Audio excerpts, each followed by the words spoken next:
Hey, what is going on, guys? Shy Guy here, and today I'm going to be bringing y'all my APA Academy Season 2 Week 1 battle. Now, it's very important that we win this week. Not only start off our season strong, get us a good dub, but also, since my record is part of my Civil War team's record, I want to boost us up in the standings. So that's what we're aiming for this week. And this week we're going to be taking on Owen or OG Albino. Both of us started out in Indigo, which is the Showdown D League, and then he got promoted up to Main or Classic. I took over a team in Classic midway through that season, and then now we're both here in Academy, so that's pretty cool that we started in the same place, same time. Now we're going to go over the matchup. If you didn't watch my draft analysis, my team consists of Yveltal, Excadrill, Mega Alakazam, Kyurem with Z, Terrakion with Z, Aromatisse, Lantern, Talonflame with Z, Uxie, Feraligatr, Gigalith, and Gogoot, while my opponent's roster consists of Deoxys A, Nagnadel, Jirachi with Z, Tyranitar, Rotomode Z, Volcanion, Piloswine, Staraptor, Frostlass, Stoutland, Mega Garchomp, and Gramble. So, looking at some key things this matchup, Deoxys is going to be a pain to switch into. Outspeeds everything except Mega Alakazam, which is a speed tie. Naga, if he gets a nasty plot up and gets a speed boost from killing something, that thing can start steamrolling my team. Volcanion choice specs, like a sub-toxic set, can put in some work. And then Mega Garchomp in the sand can hit it really hard. But if you look at my roster, Yveltal can kind of go in. Obviously, the T-Tar is a really reliable check, but I could run Focus Blast, or it's also going to get pressured by my Mega Zam, which I guess can get blanket checked by Jirachi. But those things are to put so much pressure on T-Tar. I think it's super important this week for him to keep healthy. Excadrill kind of has a field day. His best switch-ins are like Rotomo, but I can just Mold Breaker EQ it, or X-Scissor it, and then bulky Mega Chomp can take a couple hits for like a non-Life Orb drill. And then Terrakion, if I can get an SD up, which is pretty hard versus his team. Almost everything either OHKOs me or puts me really low. But if we can get up that SD, we can just start plowing through his team. So that's like the matchup for us. Now let's get into the team I have built. First Pokemon here is our Yveltal, Life Orb, Dark Aura, Dark Pulse, Oblivion Wing, Sucker Punch, and Roost. He doesn't really have a great switch into this thing. I think we two-shot everything except T-Tar and Gramble. Speed is for Mega Chomp, Creeping Drill. And the attack is for OHKOing Scarf Jirachi with Sucker Punch. So that's what I was aiming at with this set. Next up, we have our Excadrill, Leftovers, Sand Rush, Earthquake, Iron Head, X is your sub. Plan with this set is Drill forces a lot of switch outs. So if he forces a switch out, I can click sub, and then he's forced to break my sub instead of like clicking the more like rocks or Willow or something like that if he brings in Rotomo or Mega Chomp. Speed means that we can outspeed a Naga at +1 in the sand. And the attack means we two-shot everything except for bulky defensive chomp. Because we are leftovers, not Life Orb, because of the sub. So, next up we have our Gigalith, Smooth Rock, because I want to have enough sand for drill. That thing run through his team in the sand. Sandstream, Stone Edge, Earthquake, Stealth Rock, Toxic. Playing with this set, we switch in on Naga as he goes for the nasty plot. We take a +2 Life Orb Draco, and then after Life Orb damage and Sand damage, Earthquake will OHKO, and if it doesn't, if we're in Sand, Drill just comes in and revenges with an Iron Head or an Earthquake, so that's pretty good. Next up, we got our Wincon here, Terrakion, Titanium Z, Justify, Stone Edge, Close Combat, Sword Stance, Quick Attack. Plan is, I have something in the back that'll let us get up a Sword Stance easier, but once we do, we got the Fight Z for like Chomp, just like Jirachi, stuff like that. Speed is for max speed Jirachi. I don't really see him creeping me if he runs a lot of speed because Yveltal is 99, Jirachi is 100. You might as well just run max speed if he's running an offensive Jirachi. And then attack means that we just two-shot everything, or we can just OHKO anything except like bulky Mega Chomp and Gramble. So we need to get those things weakened, but with Excadrill and Yveltal, that should be pretty easy. Next up, we have our Lantern. Lantern was added on this build because as I was building the first 3 rounds, I realized that like a Scarred Volcanion just blew through me, even like Life Orb or Specs. So this set can take a Flamethrower and 2 Earth Powers with the AV and our HP and Special Defense investment. Assault Vest, Water Absorb because Water Absorb over Volt Absorb because Electric type is part grass, so we're not going to be switching out of that thing. And we are immune to Volcanion's Steam Eruptions. Scald, T-Bolt, Volt Switch, Ice Beam. This thing can also take a +2 Draco from Naga. You can also take a Psycho Boost from Deoxys Attack. Ice Beam will do a good chunk to Naga. And then the T-Bolt on the Deoxys is also going to do a lot because Deoxys is as frail as a piece of paper. So that's nice. And then finally we have our Uxie. Uxie does two things this matchup. A, it gives me a pretty solid Mega Chomp switch in. We take 2 Stone Edges and 2 Dragon Claws, which is nice with the leftovers. Levitate, Psychic, U-turn, Heal Bell, Memento. Psychic just chunks a couple things. U-turn for the slow pivot, just switch out into pivot. Heal Bell, so in case like Drill gets whisked by the Rotom or something.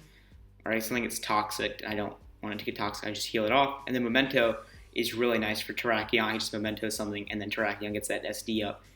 And we put ourselves in a good position to win. And then, yeah, that's pretty much what the set does. And that's the team. And so now we're going to move over to the battle. I do have to adjust this for a sec. That's good for now. So as you see, he brings pretty much what I expected. I didn't really expect like Piloswine, Staraptor, Frostlass, or Stoutland. This is the 6 I expected. The only things I could have saw, like Gramble, maybe an AV Gramble. But he opted not to bring that, which is pretty cool. And then no Volcanion, which is nice. It means my Lantern's a little bit more expendable. But that's also nice. So Extra looks really important in this game. Yveltal looks pretty important in this game. I see Terrakion as a great win con.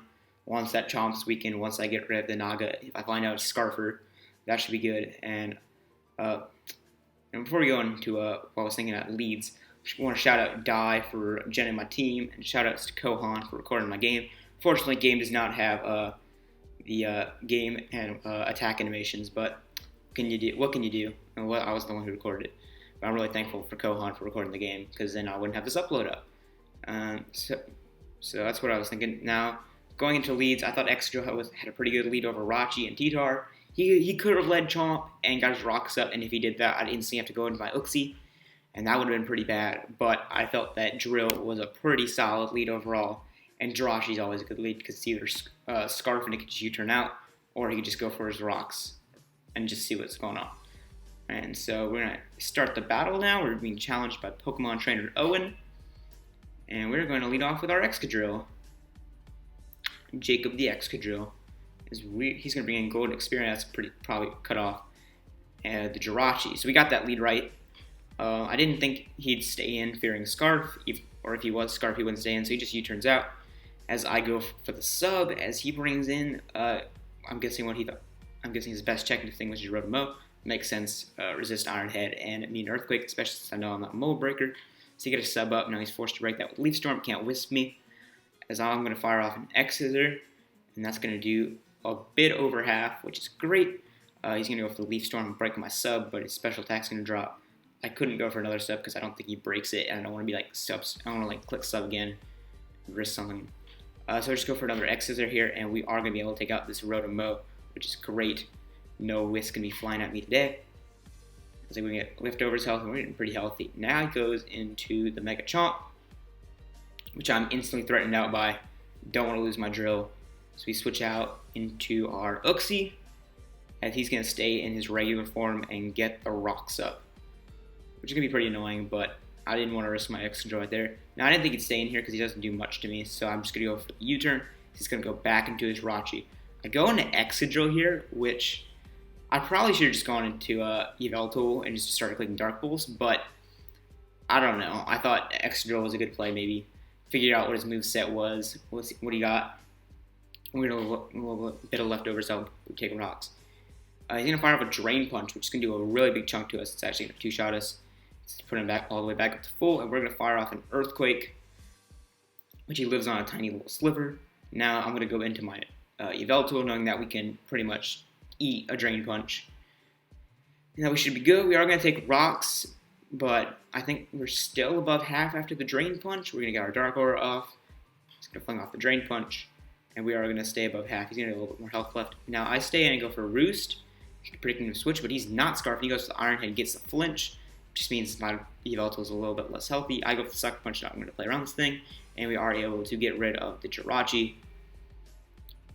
Fortunately, our Yveltal has gotten pretty low. He's going to go into T-Tar. We are in range of rocks. I do have to stay in here. I do go for the Roost this turn because I just wanted to see what he wanted to go for. Get our Roost off. We are now resist the Rock Blues from T-Tar. He's going to go for an Edge, and this, after sand damage, is going to put us pretty much back where we started. So I figured, can't switch out, or else I'll lose this thing, have no removal. Let's just get a tiny bit of chip off on this thing. And that's what we're going to do, and we're going to sack off Yveltal. That could be pretty bad, because Yveltal is one of my prime ways of breaking the Chomp for Terrak, but let's see if we can get around it. Now, I go into Excadrill here, and this is where I'm going to pause to explain my play. I realized when I was bringing in Drill, he might be shook up. Now, if he was a type berry, he'd probably be Chopu for my Yveltal or Mega Zam. But he could be shook as like a Driller, because, you know, Drill kind of brings in Terrakion on the rock move, so I figured he could be Shuka and try to take an Earthquake. But so, Earthquake with Shuka in a regular Earthquake does kill this T-Tar, and so does Iron Head in Earthquake. That too kills the T-Tar. And normally I'm not the guy to like fish for hacks, but if I were to have to two-shot this T-Tar, I'd rather have a 30% flinch on my side than to have nothing and risk losing my Drill. So we are going to go for the Iron Head here, as he's actually going to switch out. Probably could have just gone into Mega Chomp, but he ends up sacking off his Naga, which is great for us because that's one less thing that outspeeds my Terrakion. We're going to do over half to him. He's going to get hit by the Sandstorm, and we're just going to sack this thing off. We're just going to pluck it off with an EQ, and the Naga's gone, which is great. That thing was so scary, especially since my your steel is Drill. Not, like, offensive dragons can be really scary. He's going to go into his Deoxys attack, and normally this is my kind of play style, but I stayed in and I clicked Earthquake. If the way he brought this thing in, it was obviously Scarf, but I couldn't just risk this thing getting a sub up. I don't like getting people free stuff. If he was Scarf, he had to go for Superpower, and then Oxy could have came in and just clicked U-turn. So that's what I thought. So that's why we are going to sack off our Drill. Pretty unfortunate, but I think. And now we're in a position where Terrakion getting an SD up is probably our only way of winning now. Our Drills and your Yveltal are gone. Pretty much have just bulk. We go into the Uxie because he's locked in a Superpower and get a free U-turn. We're going to take a little bit of rock damage, as he's going to switch out and go into his Mega Garchomp, or regular Garchomp form, as we're going to just U-turn out, get a little chip on this thing, and we're going to go into our Terrakion to bait out the Earthquake. We can get in there, take a little bit of Rocks chip, as we're just going to double back out into our Uxie on the EQ. He is going to Mega Evolve here. And this Mega Garchomp is going to Mega Evolve. It doesn't outspeed anything that it already did in regular form. You can get the Mega Evolution. It's going to get the Mega Evolution off, and it's going to fire off an EQ. We obviously immune to that with the Levitate. So that's nice. And now I'm just going to get off the Memento. This is pretty much my way of winning. It's going to go for the Dragon Claw. It's going to do a solid chunk, put us below half. But the Memento means that we're going to drop his attack to -2. And now our Uxie is dead. Now we need to go on our Terrakion and hope he doesn't crit us. So we go into our Terrakion and take a little bit more Rocks chip. And now we are going to fling up an SD. Attacks and rise sharply. And now this thing's Earthquake is not going to kill us. We do live on a decent chunk.